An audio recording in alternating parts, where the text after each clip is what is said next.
Welcome back to Math Dogs. If you're new to the channel, please comment, like, and subscribe. If you have any questions, please comment down below. Problem number 1 says x cubed plus 27. So let's take a look at this example to further investigate our memory trick. So first of all, when we factor a sum or difference of cubes, they will always break into a binomial, which has 2 terms, and a trinomial, which has 3 terms. And it's pretty easy to remember what to do with the binomial.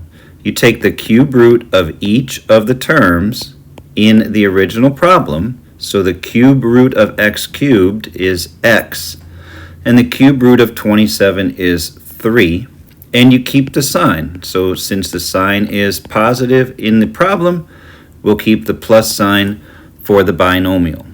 Now, how did I know that the cube root of 27 is 3?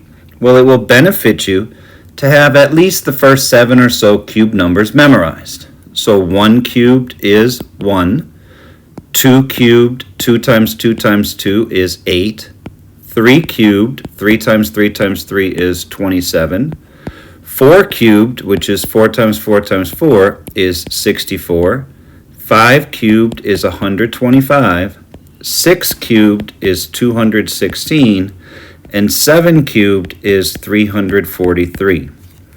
We have a video on the Math Dogs channel that can help you memorize your cube numbers if you need. Just search it and look it up.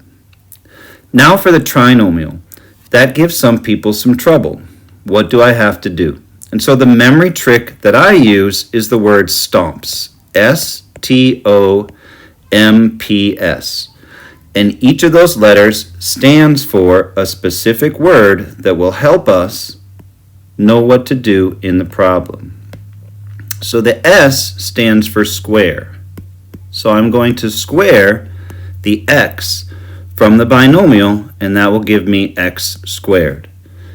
The T and the O stands for the opposite, which refers to the sign. And so since there's a plus in the binomial, I'm going to use a minus sign. The M stands for multiply. I'm going to multiply together the x and the 3 and get 3x. The P stands for positive. We always use a positive sign in this position in the trinomial. And again, you guessed it, the S stands for square. I'm going to square the second part of the binomial, which is 3, and I'm going to get 9. And that will give me the answer, x plus 3 times x squared minus 3x plus 9.